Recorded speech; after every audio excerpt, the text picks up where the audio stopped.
안녕하세요. 박승배 변호사입니다. 오늘은 특별 한정 승인 인용 성공 사례 및 유의점에 대해서 알아보는 시간 가져보도록 하겠습니다. 특별 한정 승인은 피상속인 사망일로부터 3개월 한정 승인 신고 기한이 지난 뒤에도 중대한 과실 없이 소극재산이 적극재산을 초과함을 알지 못한 때 신청을 해서 상속 채무를 면책을 받을 수 있는 그런 제도입니다. 민법 제1019조 제3항에서는 상속인은 상속 채무가 상속 재산을 초과한 사실을 중대한 과실 없이 피상속인 사망일로부터 3개월 내에 알지 못한 경우 그 사실을 안 날로부터 3개월 이내에 한정 승인을 할 수 있다라고 규정을 하고 있는데요. 상속인이 피상속인의 사망 당시 생활 관계를 달리하고 있었거나 사망 사실을 알았다 하더라도 정당한 까닭이 없이 채무 초과 상태임을 발견하지 못하였을 때에는 예기치 못한 불이익을 받는 것을 막기 위해서 이와 같은 제도를 마련해두고 있는 것입니다.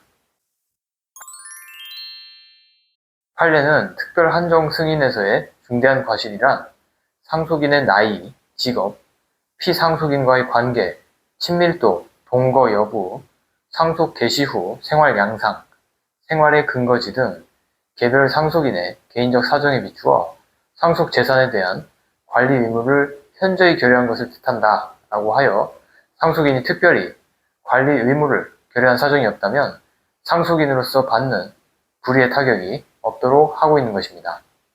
여기서 말하는 중대한 과실의 판단 기준에 있어서도 비록 사망일로부터 3개월이 지났어도 그로부터 또 어느 정도의 시간이 지났느냐에 따라서 과실이 있는지 없는지를 보는 것이 달라질 수가 있으므로 채무 초과 사실을 알게 되었다면 가급적 서둘러서 특별 한정 승인을 신청하시는 것이 매우 유리합니다. 오늘 소개해드리는 실제 한 사례에서는 20대 초반의 의뢰인인 상속인이 아버지가 돌아가시고 난 뒤에 이것저것 신경을 쓸 것이 많아서 제대로 재산관계를 정리하지 못하고 있던 도중에 그대로 대학 학기 시작으로 바쁘게 대학 생활을 하게 된 사정이 있었는데요. 의뢰인은 방학 기간이 되어서야 유품을 정리하던 도중에 아버지의 휴대폰에서 카드, 대부업체 등으로부터 수십 건의 대금 독촉 문자를 발견하고 놀라 특별 한정 승인 신고를 문의 주시게 되었습니다.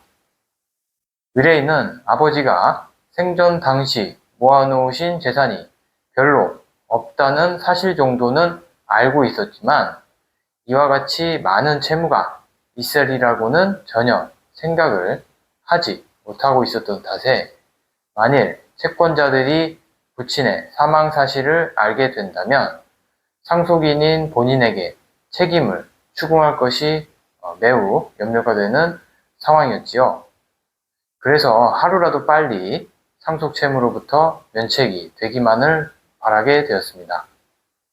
저희 사무소에서는 상속인이 피상속인의 사망 당시 생활관계를 달리하고 있었던 점, 비록 피상속인의 장례를 치르기는 하였으나 아직 성년에 이른 지 얼마 되지 않은 대학생이어서 상속 채무를 적극적으로 모두 확인하기에는 현실적인 어려움이 있었던 점, 아울러 채권자들로부터 별도로 직접 채권 추심 압박 등을 받은 적도 없었다는 점 등을 적극 피력을 하게 되었는데요. 결국 법원에서도 특별 한정 승인 심판을 내려주시게 되었습니다. 이후에는 의뢰인은 혹시 채권자들로부터 상속채무 빚 독촉 압박이 있다고 하더라도 해당 심판 결정문을 가지고 대항해서 면책을 받을 수가 있게 된 것이지요. 다만 법적으로는 특별 한정 승인 심판이 내려졌다고 해서 반드시 모든 상속, 채권, 채무 관계가 정리돼서 해소되는 것은 아닙니다. 대법원에서는 상속재산 파악이나 상속채무 존재 여부 등 실체적 요건에 대한 최종 판단을 별도의 민사소송에서 결정이 된다는 입장을 견지를 하고 있기 때문입니다. 따라서 설사 피상속인의 재산관계를 잘 모른다고 하더라도 일단 아는 한도 내에서만 재산관계를 적어서 한정승인 신고를 하시는 것이 좋습니다. 예를 들어서 적극 재산을 영원, 소극 재산을 모름이라고 기재만 해도 가정법원에서는 한정승인 의사를 명백히 밝혔다고 판단이 된다면 신고를 수리를 해주고 있기 때문입니다.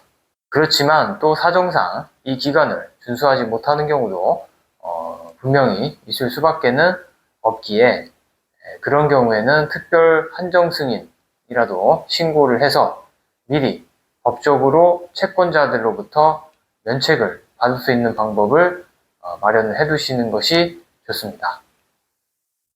특별 한정승인 신고는 일반 한정승인 신고와는 달리 신고서를 제출한다고 해서 한 번만에 바로 수리를 해주는 경우는 매우 드문데요. 경우에 따라서는 여러 번의 보정 명령이 내려질 수도 있고 전국적으로는 심판 청구가 기각이 될 수도 있는 만큼 가급적 전문가의 도움을 받아서 신중하게 사건을 진행을 하실 것을 권고드립니다. 오늘도 영상 시청해주신 여러분 감사합니다.